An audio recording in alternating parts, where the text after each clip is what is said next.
Hi everyone, and welcome back to Amonkhet Spoilers, day 6, I believe it is. And I get down with here, she's all just curled up, all snuggly, she wants affection, so if you see me kind of at odd angles, I must pet my dog and keep her at calm and at ease.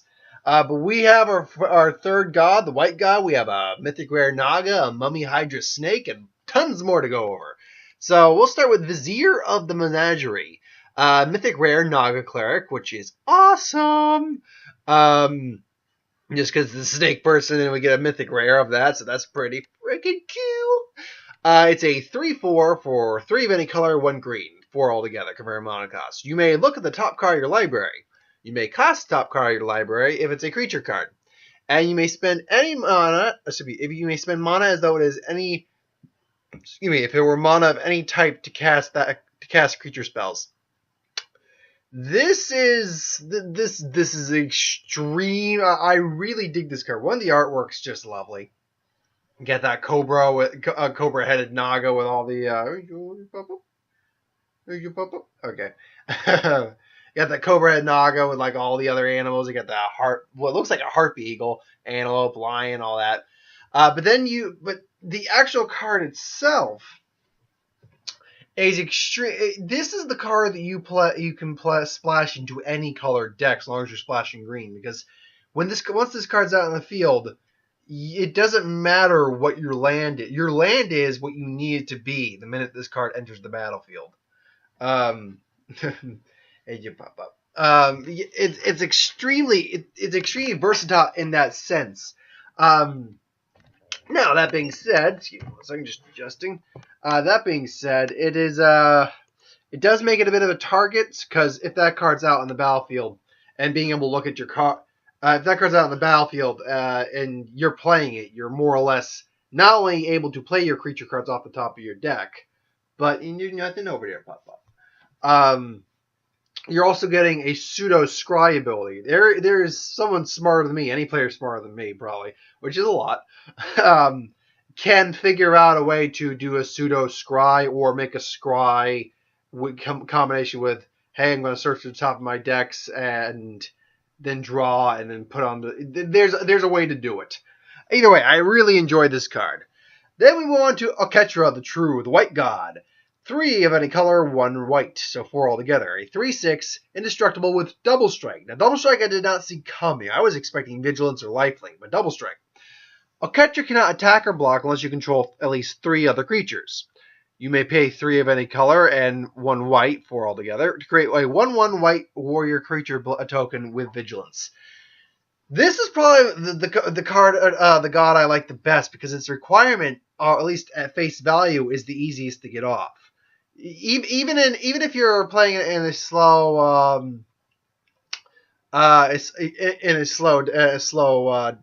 deck, or even if you're just going creature each turn, sorry, it just showing. No, even if you're going creature by turn, so like I don't know, turn 1 you drop a sacred cat, turn 2 you drop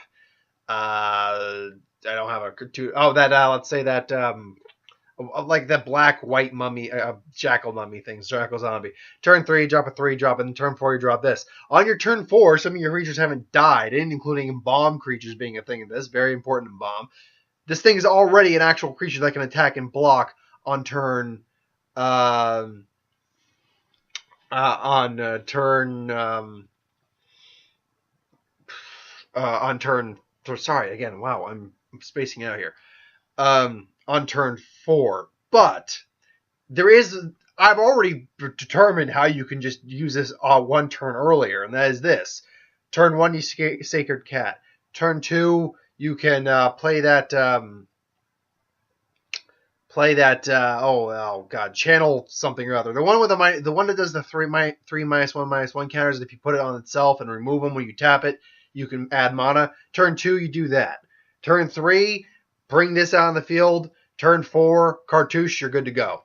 Particularly her cartouche, or you can do the green cartouche. Well, no, that's the trial. The green trial is what does that.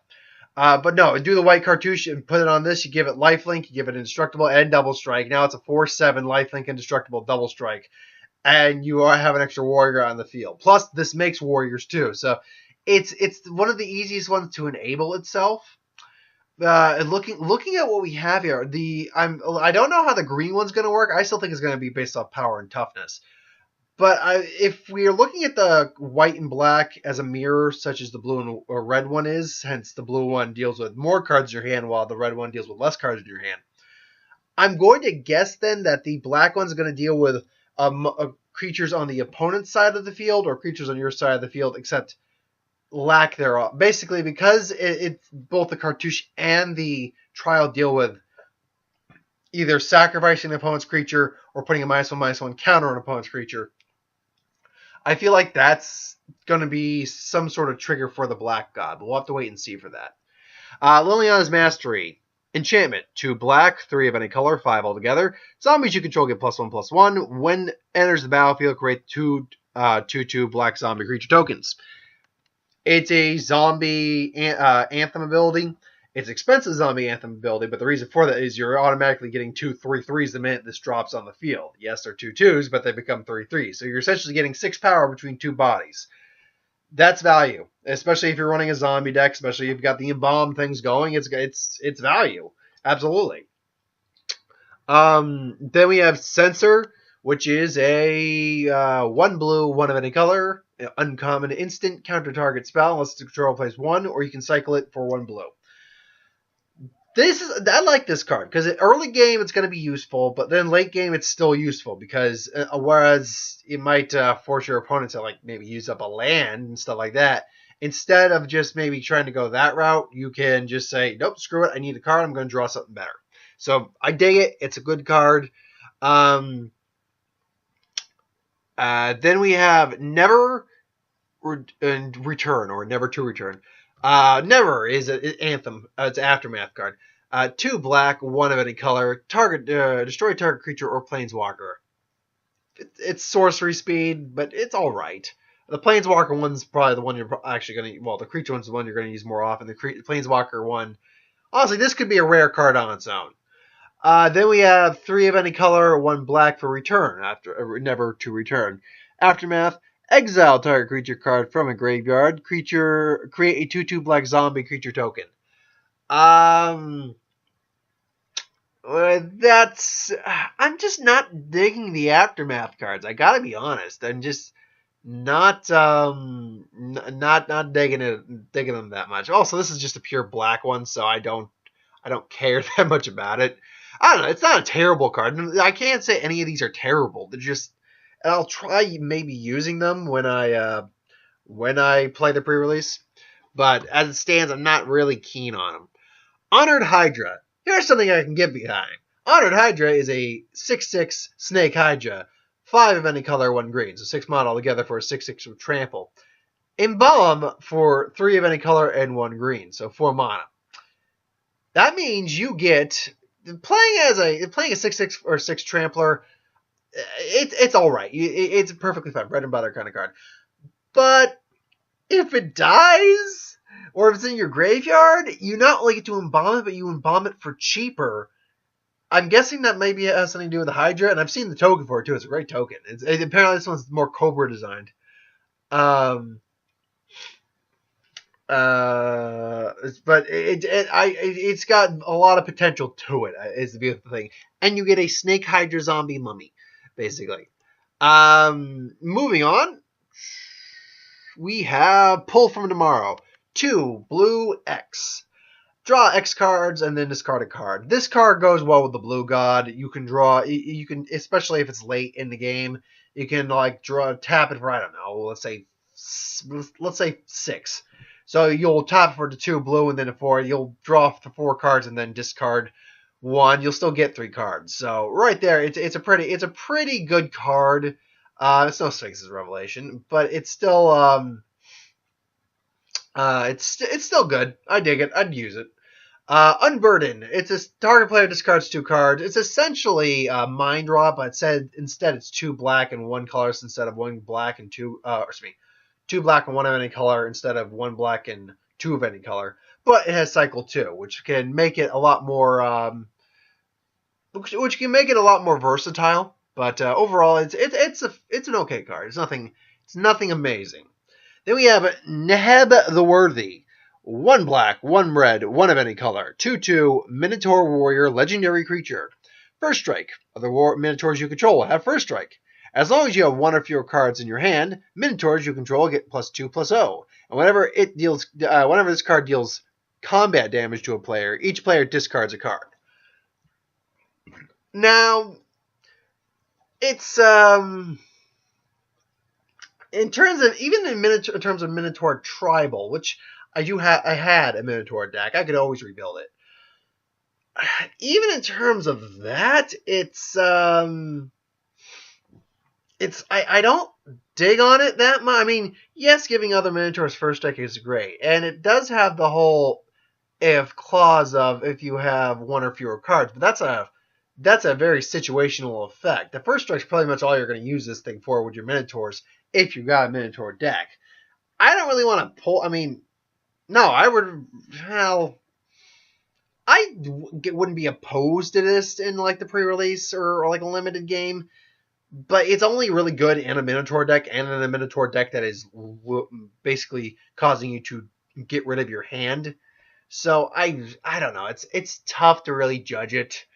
I'd have to play with it. I'd have to play it. That's basically it. I'd have to play with it to really judge. Reduce to Rubble. Reduce. 1 blue, 2 of any color. Instant. Counter target spell unless its controller plays 3. It's no mana leak. Then Rubble. 2 of any color, 1 red. Aftermath. We know what that does. Up to 3 target creatures, up to 3 target lands don't untap during their controller's next untap step. That one's not bad because tapping down lands is a lot tougher for an opponent to deal with than just tapping down their creatures. If you tap down their creatures but don't tap down their lands, they can always just put more creatures or something on the battlefield, assuming they have them. You tap down their lands, they can't play anything, or at least they can't. They are limited in their options of what to play. But overall, I honestly like the second half of the card a lot better than I like the first half. So I can't say I'm huge on it, but I can't say I hate it. I'm literally 50-50. I'm split on it. I like half of it, don't really like the other half. And again, not to say that the blue side is bad per se. It's just, even as a blue player, I'm like, this doesn't seem. I'd rather honestly play the blue, the sensor. I'd rather play the sensor than play the reduce.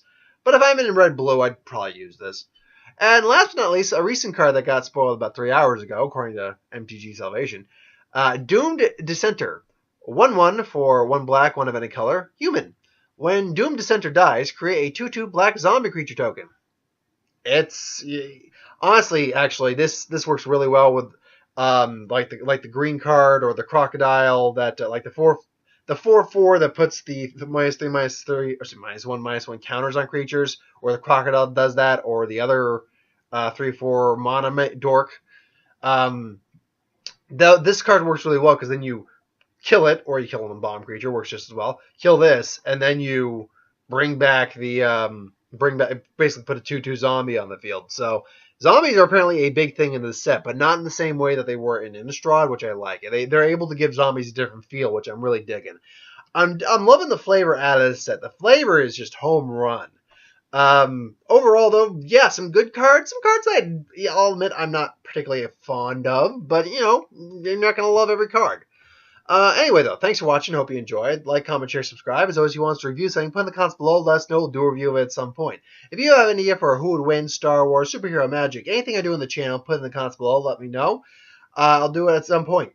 I like to make you guys feel like you're part of the channel. I'll be back in a little bit with my who would win, bi-weekly who would win. This week is Ryu versus Lucario. So, yeah. Later.